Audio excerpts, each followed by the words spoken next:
I love baseball cards. Got 'em, need 'em, got 'em, need 'em, need 'em, got 'em, got 'em, need 'em. Welcome to another card show pickups video.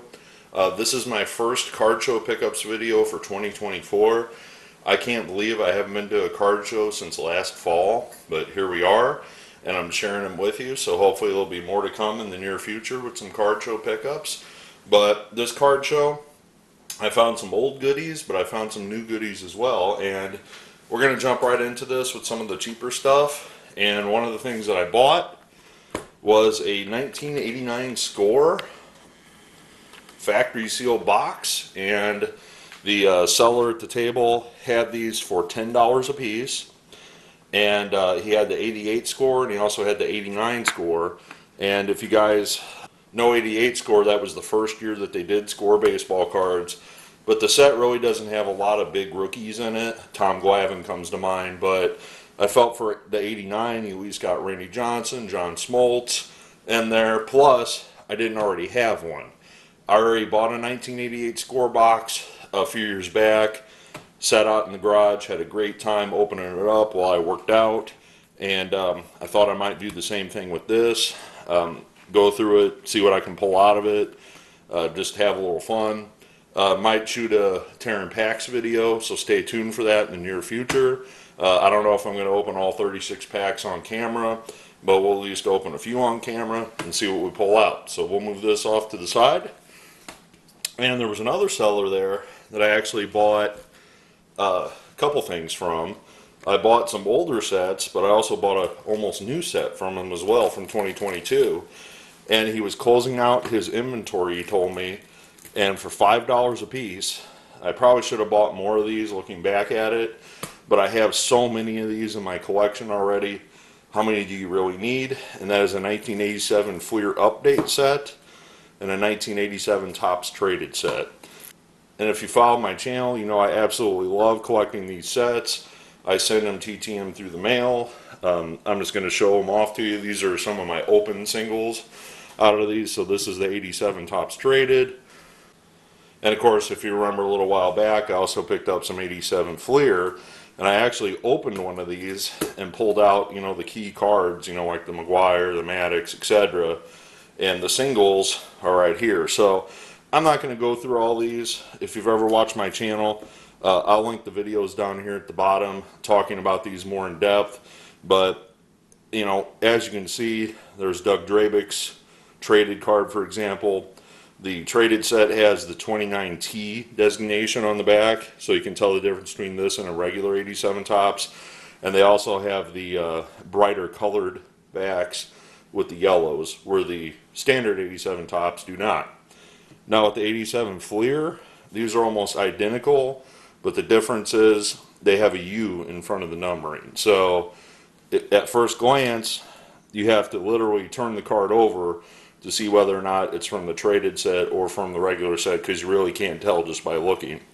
But with the Topps Traded, you can kind of tell they're brighter colored, I guess you would say, and obviously when you turn it over, the bright yellow sticks out. So that's kind of a quick review. So from the same seller, I also purchased, let me zoom out a little bit here. So these were $5 each. On his table, he also had hand collated sets, and he had tons of sets from Topps Heritage, Topps Minors, you know, etc. But he had the Heritage Minor League sets going back to like 2019. And he wanted $25 a piece, which I thought was more than fair.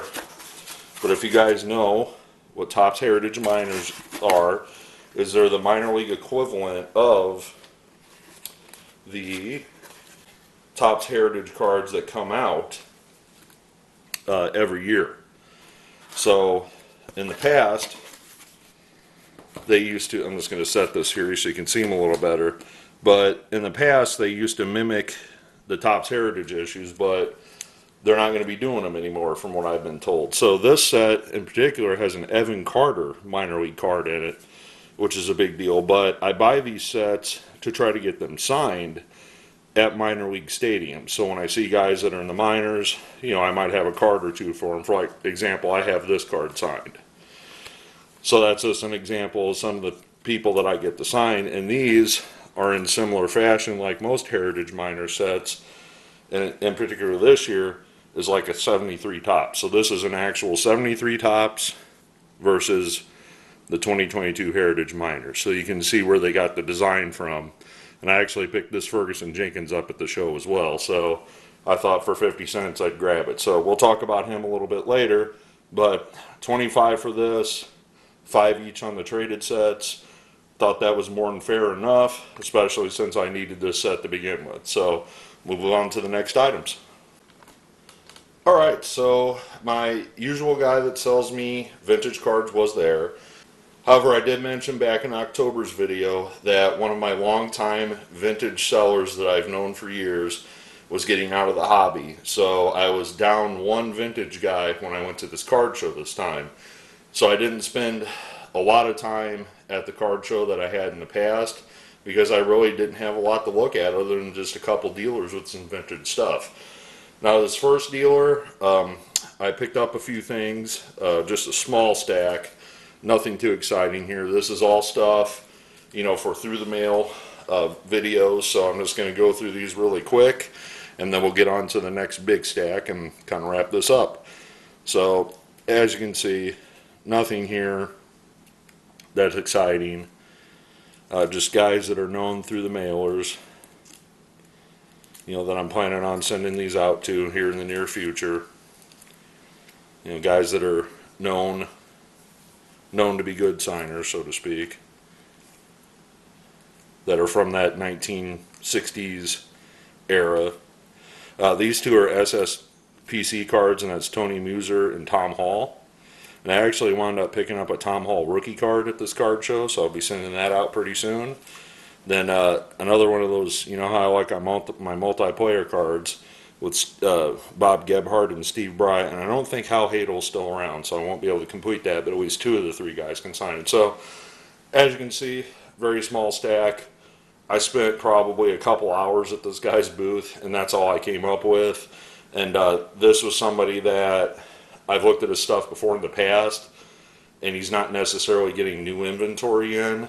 So it is what it is. You know, after you go through them, you know, 2 or 3 times, you know, a couple times a year, you kind of keep looking at the same cards. So just a small stack, like I said, but these might be showing up in future videos, hopefully.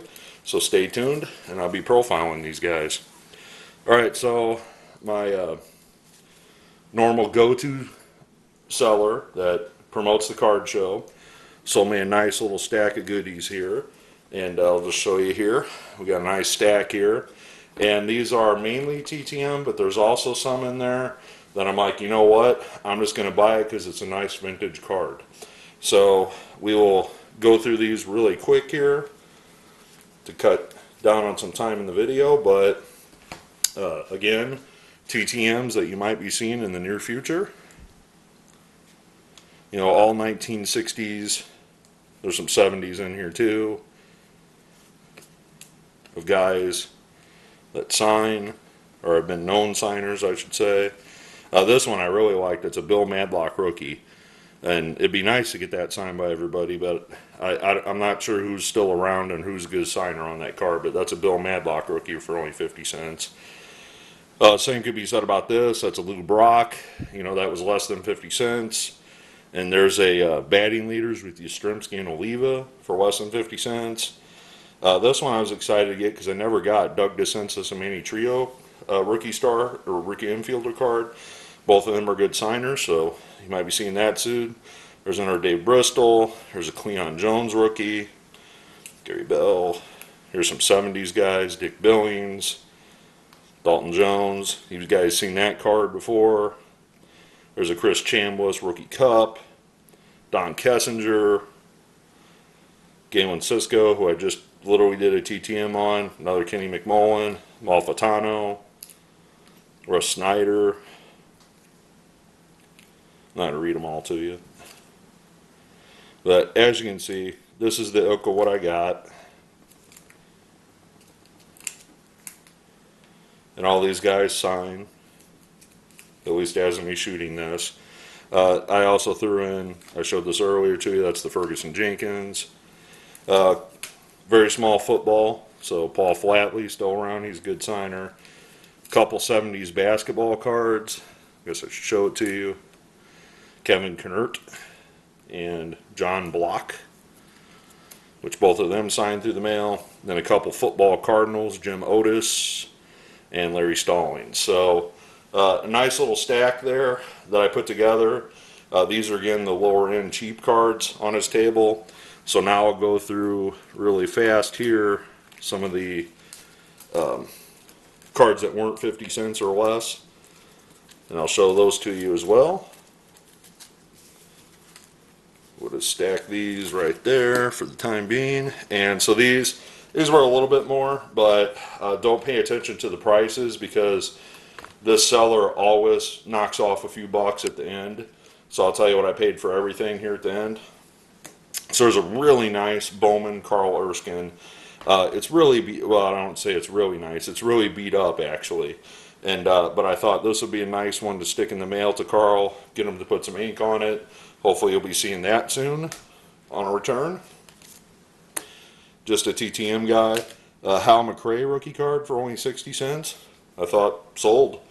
So this one I bought because I wanted it, to say the least.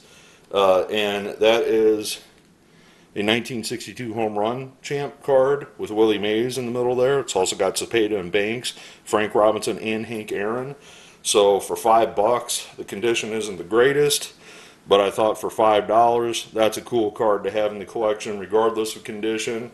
Just a really nice addition. Another Joel Malfitano rookie card this time. To go along with the home run leaders, we also got the ERA leaders from that year, ×2. And as you can see, there's a couple Hall of Famers on there as well. Robin Roberts and Whitey Ford, to be exact. These other three guys aren't in the Hall of Fame, but were a heck of good pitchers back in the day. I also picked up, I mentioned earlier, a Tom Hall. There's Tom Hall's rookie card, so that'll be a TTMer as well. Here's the Win Leaders card for just 80 cents. And again, it's got Whitey Ford on there and Jim Bunning. The condition's not the best, but heck, it's 80 cents. It's less than $1 for two Hall of Famers. Why not? And finally, with that mentality, I think I already have this after I wound up buying it, but this is a Roberto Clemente game card, and the condition is not nice at all. It's been well played with by the kids or whatever, but as you can see, it's got a 95% off price tag. He originally had $100. That would be the mint condition value of it, and he only wanted $5 for it, so I threw it in my to-go pile. So I also grabbed a couple of Hall of Famers. I actually love the oddball stuff. I love these disc cards. They're absolutely cool to me. So I grabbed the cheap Hall of Famers that he had in his lot. He had other guys, you know, like Chris Chambliss and, you know, stuff like that. And I'm like, you know, Frank Tanana. And he knows that I autograph. He's like, you ever send those through the mail? I'm like, I never have, because they're such oddball stuff. I try not to send odd stuff through the mail because you may not see it again. But I picked up a Gaylord Perry, a Jim Cott, and a Burt Blyleven. And again, don't pay attention to the prices. He knocked off a few bucks in the overall deal here. So all of this, including the TTM fuel, I like to call it, and everything I just showed you, was $35 total. So $35 for everything. That includes the Clemente. That includes the awesome Legends card here. You know, that was the bulk of the buy. That was $10 just by itself with those two. But I thought those were such neat cards, I had to have them. I hope you enjoyed the video. I love picking up these sets, like I mentioned. Maybe stay tuned. We might open this up a little bit together and see what we pull out. See if we get some Randy Johnsons or John Smoltz rookies. I hope you enjoyed this. Comment below. And as always, happy collecting.